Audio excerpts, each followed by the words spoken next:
Hello everyone, I am Dr. Eric Morrison. This is 7 Under 3, and I'll be covering trading education, more specifically Forex swing trading, using the TC2000 platform.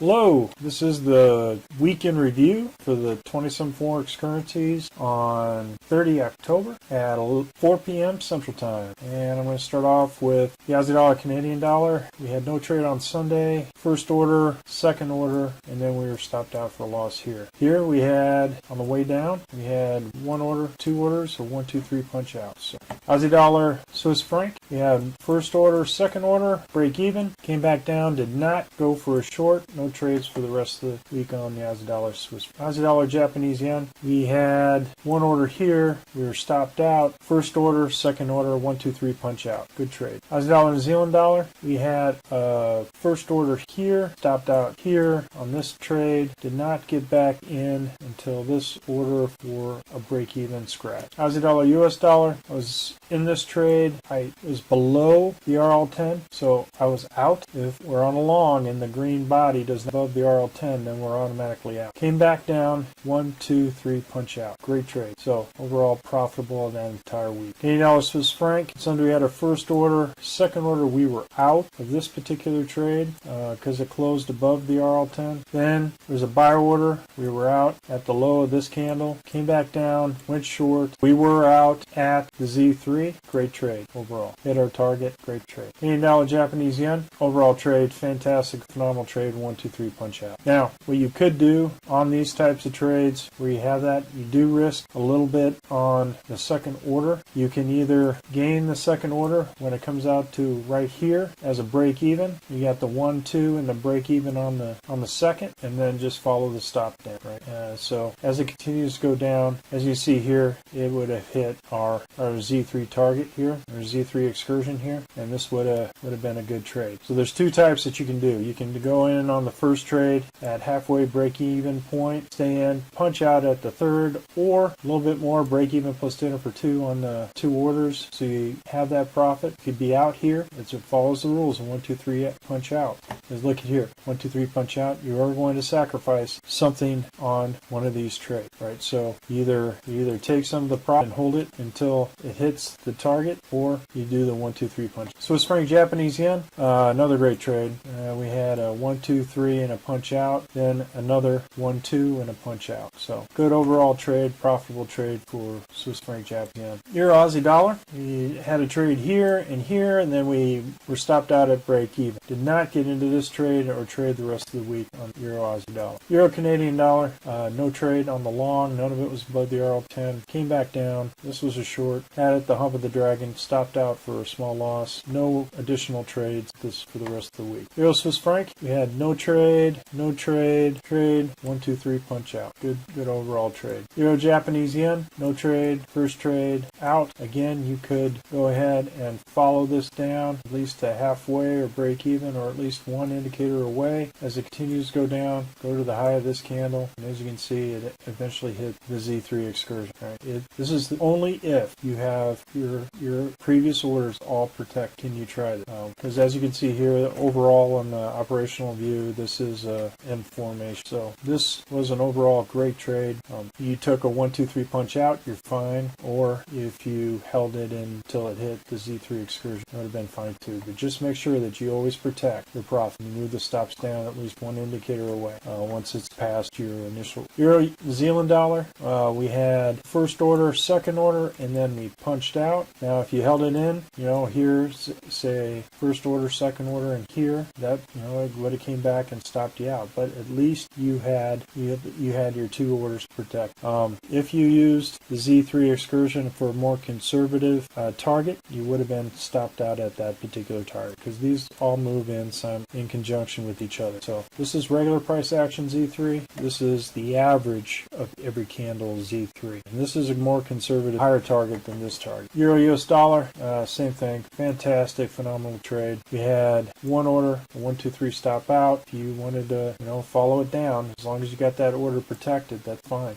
You got that profit protected. And as you can see here, you could have followed it all the way down till the close on Friday, and that would have been an absolutely phenomenal trade. British pound Aussie dollar, we had initial short here, another initial short here, followed by a stop out, came back, went long, and was stopped out here and didn't trade it after that. So 3 orders for British pound Aussie dollar. It's been kind of choppy with the British pound Aussie dollar. So there's a lot of consolidation happening here. So you just have to be careful when currencies go into consolidation. British pound Canadian dollar, kind of the same thing. No trade here. There was a trade here and then hit our Z3, which was nice. A small profit, but it hit it and we were out. British pound Swiss franc. Now when you get these tails here, this just means we got here no trade. Initial short on the British pound Swiss franc, came back, stopped us out at the RL10. No trade. Initial trade here, stopped us out at the RL10. And then Harami, I didn't trade it. So 2 losses on the British pound Swiss franc. British pound Japanese yen. We had a first order, second order. I put my stop here at the edge of the river. Came down 1, 2, 3 stop out. But it was a very small order, kind of choppy, a lot of wicks. I didn't follow it down, but to see if you did follow it down again. As long as you're in agreement with the average momentum for the daily candles on the Heikin-Ashi, it's something that you can test out yourself. But I stuck with the 1, 2, 3 punch out. This is a very small game. British pound, New Zealand dollar. This was a third order, so you got 1, 2, 3. This is over Thursday, Friday, and then Sunday. So I didn't re-enter in there. I did enter in this as a long, came back, stopped me out, and I got British pound, US dollar for Sunday was the initial order, out for a small loss, no trade. Then I was in for this order and this order, and was out for a loss on the second order. So overall good trade. However, you have to be careful when they get very wicky like this. Again, consolidation that can be for any British pounds here. New Zealand Canadian dollar, nice overall gains for New Zealand Canadian dollar. As you can see, it continue to go up. Again, if you're on that long for the previous week, continue to move it up. First order, second order, came back and stopped out at the RL10 that I had here. So it came back up, stopped me out, and then came back down. So overall, 1, 2, 3 punch out. If you had your stop here at the first indicator candle, no problem. Would have came back and stopped. Sometimes it just takes a little bit of while for it to develop. Zealand Swiss franc had a 1, 2, 3 stop out. Very good trade. This is one of those that you would, if you wanted to protect this and you had this order and you had this order and you want to protect it here, that's fine. See if it continued to go up, and it did not.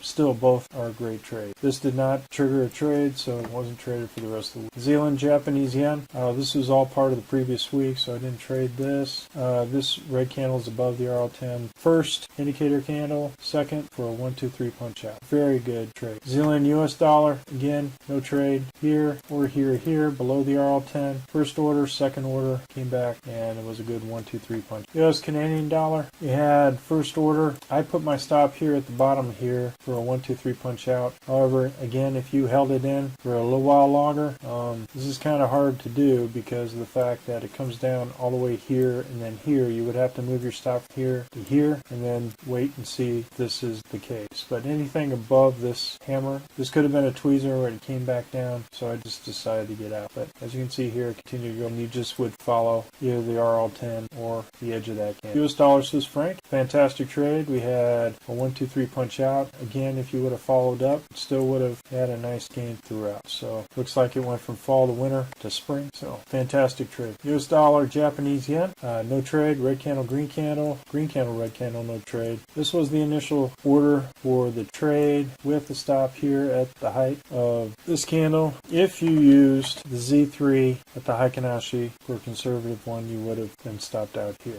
Either one, it's totally up to you. You can use regular price action as a stop, or you can use the Heikin-Ashi as a stop, either as top of these candles or at the Z3 for target. What you want to get is at least a 1-to-1, right? So if your stop is here and it comes down, stops you out, you at least want a 1-to-1 risk to reward. Again, red candle and wasn't traded the rest of the week. Well, folks, that's all I have for the week in review. We're currently conducting a Forex boot camp and a Forex intermediate course. So if you're interested, click on the link below. And remember, ruthless risk management. Halloween, everybody, and an All Saints Day on Sunday. And I'll see you on Sunday. Well, if you like this video, go ahead and hit the like button below and the subscribe button. And if you want more information on TC2000, I have an affiliate link below. If you open up a TC2000 account, you will receive a $25 discount using that link. Thank you for your time.